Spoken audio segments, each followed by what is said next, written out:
Magandang araw po sa inyong lahat, lalo na sa ating mga pinuno, kawal, kawani, at pamilya ng Hukbong Katihan ng Pilipinas. Ako po si Father Dion, isang paring Katoliko ng Military Ordinariate of the Philippines and the Post-Catholic Chaplain of the Headquarters and Headquarters Support Group ng Philippine Army. At ito po ang salita ng Diyos, ang ating gabay. Ngayon po ay Monday, October 13, 2025, ng ika-28 linggo sa karaniwang panahon. Ang ating mga pagbasa mula sa banal na kasulatan sa araw na ito ay nagpapaalala sa atin ng tinig ng pagtawag at buhay na tanda ng pananampalataya. Ang unang pagbasa mula sa sulat ni San Pablo sa mga taga-Roma, chapter 1, verses 1 to 7, tayo ay tinawag sa kabanalan. Sabi ni San Pablo sa mga taga-Roma, ako'y alipin ni Kristo Jesus, tinawag upang maging apostol, itinalaga para sa mabuting balita ng Diyos. Ipinaalala niya na lahat tayo ay tinawag sa kabanalan, hindi lang pare o misyonero, kundi bawat isa, ama, ina, anak, manggagawa at sundalo. Ang kabanalan ay hindi ang pagiging perpekto, kundi pagiging tapat sa panalangin, sa paglilingkod, at sa pagmamahal araw-araw. Para sa ating mga sundalo, ang tawag ay hindi lang magtanggol ng bayan, kundi mamuhay ng may dangal at integridad. Para sa mga pamilya, ang tawag ay palaguin ang pananampalataya sa tahanan. Turuan ang mga anak na magtiwala at sumunod sa Diyos.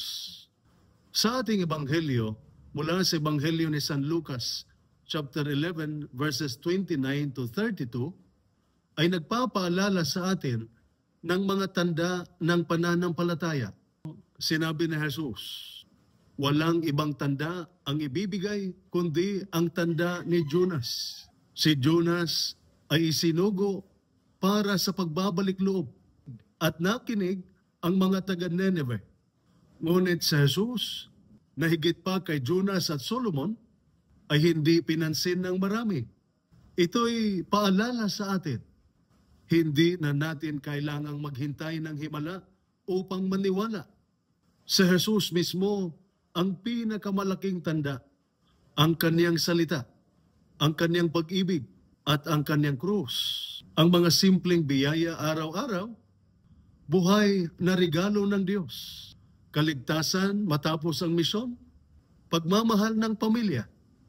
Lahat ng ito ay malinaw na palatandaan. Kasama ninyo ako. Kaya ito'y paalala para sa ating mga sundalo. Ang tapang ay maipakita hindi lang sa labanan, kundi sa katapatan sa tungkulin. Ang bawat araw ng paglilingkod ng tapat ay tanda ng Diyos sa mundo. Para sa mga pamilya, ito'y paalala ng pagtitiis, panalangin at sakripisyo sa tahanan ay malakas na tanda ng pananampalataya na nagbibigay lakas sa buong sambayanan. Kaya mga kapatid, tinawag tayo ni San Pablo sa kabanalan. Si Jesus mismo ang pinakamalaking tanda ng Diyos. Ang ating buhay bilang mga sundalo at membro ng pamilya ay dapat maging buhay na patutuo ng pananampalataya at pag-ibig ng Diyos. Ito po ang salita ng Diyos, ang ating gabay. Manalangin tayo. Ama naming makapangyarihan, salamat sa pagtawag sa amin tungo sa kabanalan. Pagpalain mo ang aming mga sundalo ng tapang sa panganib, katapatan sa tungkulin, at lakas sa hirap. Ingatan mo ang kanilang mga pamilya sa kapayapaan. Bigyan ng pag-asa sa gitna ng pagsubok at pagkakaisa sa pagmamahalan. Gawin mo kaming tanda ng iyong presensya na may pananampalataya at pagtitiwala sa iyo. Sa pamamagitan ni Kristo na aming Panginoon. Amen. At sumainyo at sa inyong pamilya ang pagpapala na makapangyarihang Diyos, Ama, Anak at Espiritu Santo. Amen.